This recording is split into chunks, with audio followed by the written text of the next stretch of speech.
Samuel Martin, je suis le directeur et vétérinaire de la ferme aux crocodiles de Pierrelatte, dans la Drôme, dans le sud de la France. Donc la ferme aux crocodiles, c'est un site touristique à vocation éducative et culturelle d'une part, mais aussi scientifique et conservatoire. On accueille chaque année plus de 300 000 visiteurs, 320 000 exactement l'an dernier. Et donc c'est une petite PME du tourisme qui a l'an dernier réalisé un chiffre d'affaires de 3,4 millions d'euros et qui en très haute saison a près de 40 employés. Et donc cette activité touristique nous permet de financer des actions de conservation et de soutien à la recherche scientifique de façon plus ou moins indirecte, puisque sur chaque entrée vendue, 10 centimes d'euros sont reversés à notre association SOS Crocodile, donc, qui porte nos projets à l'étranger.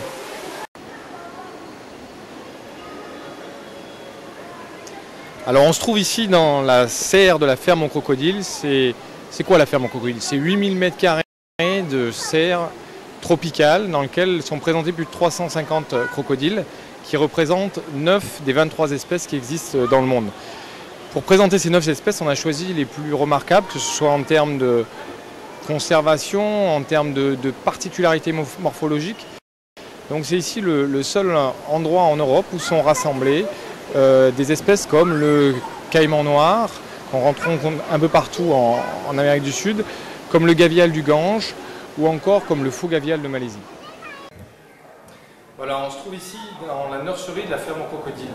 Donc la ferme aux crocodiles est un établissement qui cherche à aider la recherche sur ces animaux.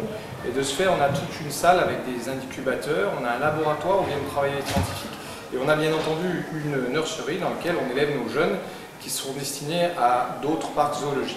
Ici, vous avez un œuf de crocodile, donc qui sont pondus à la ferme entre mars, avril, mai, à peu près, c'est la période de ponte. Et puis après 3 mois d'incubation, naissent ces petits animaux. Là, vous avez un jeune crocodile uni, donc les parents sont juste à côté, qui a à peu près 1 mois. Alors c'est assez fantastique de constater que c'est la réplique exacte des adultes. Hein. Vous voyez, ils ont les petits doigts palmés, ils sont exactement comme les adultes, en miniature, et que ce petit animal, un jour, pourra devenir un monstre d'1 tonne pour 6 mètres. Donc il faudra attendre encore quelques années par contre.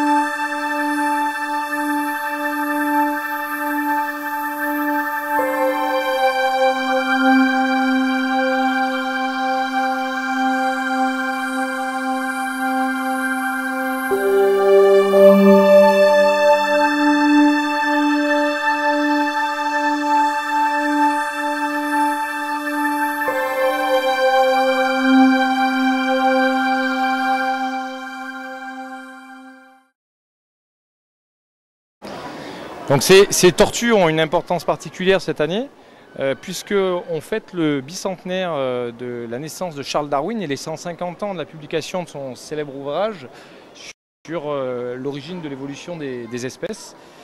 Et Charles Darwin a élaboré cette théorie suite à un voyage qu'il a fait autour du monde à bord d'un bateau qu'on appelle le Beagle.